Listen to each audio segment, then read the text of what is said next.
第4单元信息科技 Information and Technology 课文口译英汉口译口译课文 Just a moment ago, my daughter Rebecca texted me for good luck. Her text said, "Mom, you will rock." I love this. Getting that text was like getting a hug. And so there you have it. I embody the central paradox. I'm a woman who loves getting texts. Who's going to tell you that too many of them can be a problem? Actually, that reminder of my daughter brings me to the beginning of my story, 1996, when I gave my first TED Talk. Rebecca was 5 years old, and she was sitting right there in the front row. I had just written a book that celebrated our life on the internet. I was about to be on the cover of Wired magazine. In those heyday days, we were exploring different aspects of ourselves, and then we unplugged. I was excited, and as a psychologist, what excited me most was the idea that we would use what we learned in the virtual world about ourselves, about our identity, to live better lives in the world. Now, I'm back here on the TED stage again. My daughter is 20. She is a college student. She sleeps with her cell phone. So do I. I've just written a new book, but this time, it's not one that will get me on the cover of Wired magazine. So, what happened? I'm still excited by technology, but I believe, and I'm here to make the case, that we're letting it take us to places that we don't want to go. Over the past 15 years, I've studied technologies of mobile communication, and I've interviewed hundreds and hundreds of people, young and old, about their plugged-in lives. What I found is that our little devices, those little devices in our pockets, are so psychologically powerful that they don't only change what we do, they change who we are. Some of the things we do now with our devices are things that only a few years ago we would have found odd or disturbing. But they've quickly come to seem familiar, just how we do things. So just to take some quick examples, people text or email during corporate board meetings. They text and shop and go on Facebook during classes, during presentations, actually, during all meetings.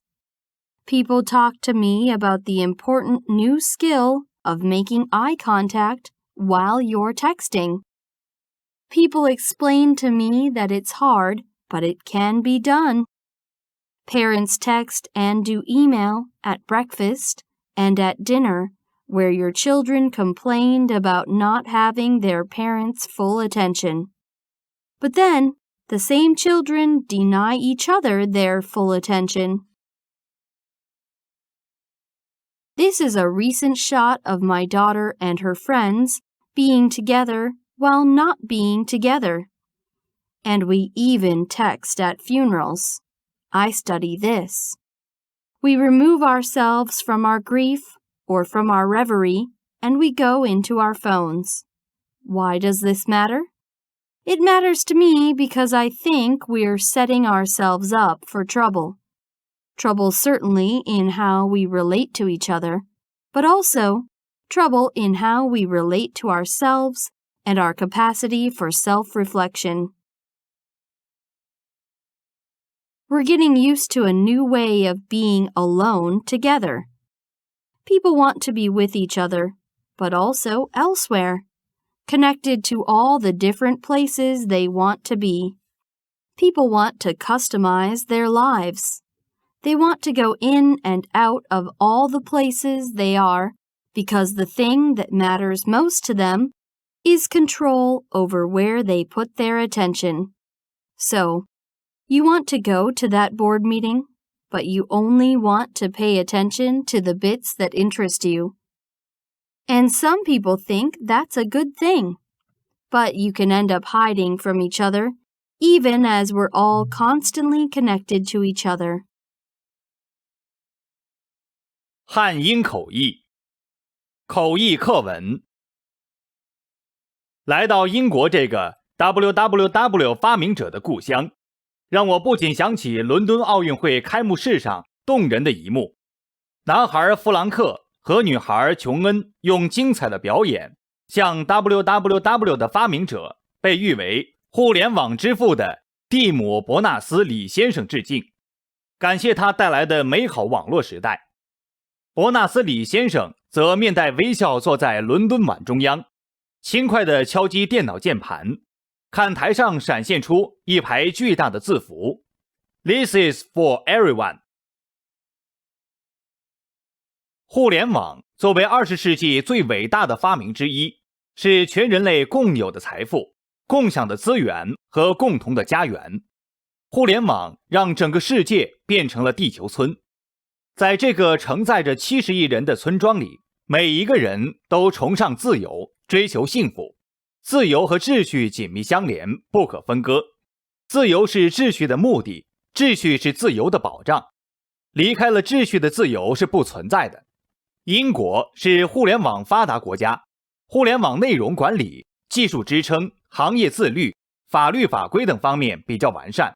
特别是英国将发展互联网上升到国家战略高度，出台国家网络安全战略，体现了远见卓识。中国互联网起步较晚，但呈现出跨越式发展的强劲势头。中国互联网有2个鲜明特点，一是网民多，总数近6亿，而且还在快速增长，互联网普及率达到 44.1%。微博、微信的用户都已经超过了3亿，每天在微博上发布和转发的信息超过2亿条。二是网站多，境内注册网站294万家。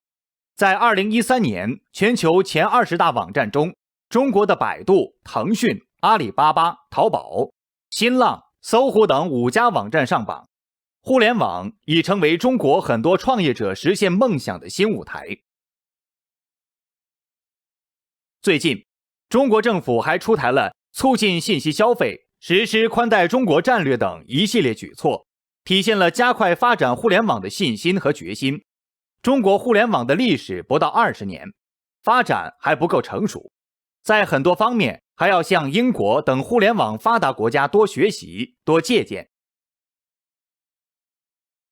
口译实践，英汉口译。It is a great honor for me to be here today to announce Compact's commitment to the China Youth Information Online Project. I have participated in several events during my 4 days here in Beijing, but this one is particularly special to me because it involves the young people who represent our future. Based on what I have seen during my brief stay here, that future is very bright. I could see it in the faces of the several hundred students I had the honor of addressing at Beijing University. I see it in the Chinese government's commitment to build an information technology infrastructure that will enable China to compete on an equal footing with other major economies of the world. And I see it in the promise of programs like this one.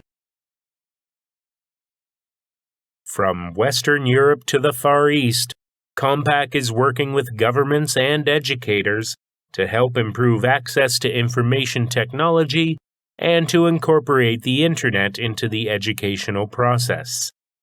We often talk about how the Internet is revolutionizing the world of commerce. But the Internet has just as much potential to revolutionize education. First, it is a tool for communications. With the Internet, students can interact with other online students and schools in China and around the world. More and more schools are setting up their own web pages to share information, exchange ideas, and learn more about other cultures. In fact, at least one school in Beijing, the #1 middle school of Beijing, is already online as part of the School World Internet Education Program based in Australia. Second, the Internet is in many ways the world's largest research library. With the right direction from their teachers, students can find information that contributes to their studies in a wide variety of fields. They can visit an online museum, read the latest research papers from leading scientific institutions, and learn even more about current events. Third, the Internet makes possible new approaches in long-distance learning. This will be particularly valuable in a country as large as China. As you build your Internet infrastructure and begin to provide Internet access to schools, you will be able to provide enhanced educational resources to schools in rural and remote areas of the country. The China Youth Information Online Project is consistent with Compact's vision of a world where virtually all information is online and people can securely access the information they need from anywhere at any time. We are pleased to be working in partnership with the China Youth Association and the China Commodities Exchange Commission to bring education to the classroom via the Internet. Compaq is donating 370 personal computers and 13 servers to youth palaces and schools in 12 cities to set up an Internet classroom. I had the honor of attending the opening ceremony of the Beijing Youth Palace earlier this week and was proud to see that Compaq was making such a large contribution to China's youth. Through these efforts, youngsters will not only improve their education by using the Internet, they will also learn skills that are critically needed to help China achieve its information technology and e-commerce goals. It is also important for young people to understand the Internet because it is driving significant changes in our world, changes in how we communicate, how we buy and sell, how we compete, and how we live and work. Today's students are tomorrow's information technology leaders. By building an Internet infrastructure, you will give these students the tools they need to help establish China as one of the leaders in the Internet age. The China Youth Information Online Project is a good start, and Compaq is honored to be part of this effort. We are committed to working with you and with other organizations and institutions in China to help make the Internet an integrated part of your educational system and your economy. 汉英口译。互联网在中国投入公共服务已经16年，16年间，互联网已经成为中国社会运行的基础设施。网络信息传播已经成为社会主流信息传播方式，网络信息技术已经深入到中国社会生活的各个领域，对中国社会的发展产生着巨大的推动。仅最近10年间，中国互联网网民数量增长了 2385.21%， 中国网站数量增长了 10,123.9%， 中国域名数量增长了 11,139.9%， 中国国际出口带宽增长了 80,792.79%。 人们在体验着网络信息传播所主导的各种服务，感受着互联网提供的丰富的工具性功能的同时，能够看到互联网信息技术比人类历史上的任何科学发明都更加广泛、更加深刻地影响着社会生活的各个领域，从而改变着人们的思维方式和行为方式，改变着社会的存在方式与运行方式。10余年间，互联网推动着整个中国社会的信息共享。中国各专业媒体和组织机构纷纷在互联网上建造了自己的信息传播与信息服务的平台，形成了一个功能丰富、结构多元、规模庞大的信息传播集群。在互联网技术创造的新的信息传播环境中，今天中国公众的知情范围不断扩大，公众表达空间不断扩展，公众监督权力不断加强，公众协商机制不断完善，中国公民信息权利的实现和公民社会的建造都赢得了新的空间。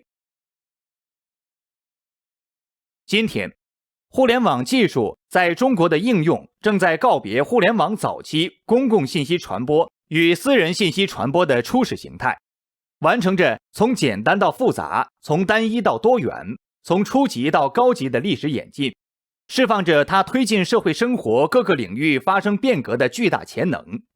在网络技术的推进下，社会公众不仅赢得了获取信息的更多便利，更重要的是，他们也开始作为创造主体，加入了信息制作、信息传播、信息服务提供的全过程。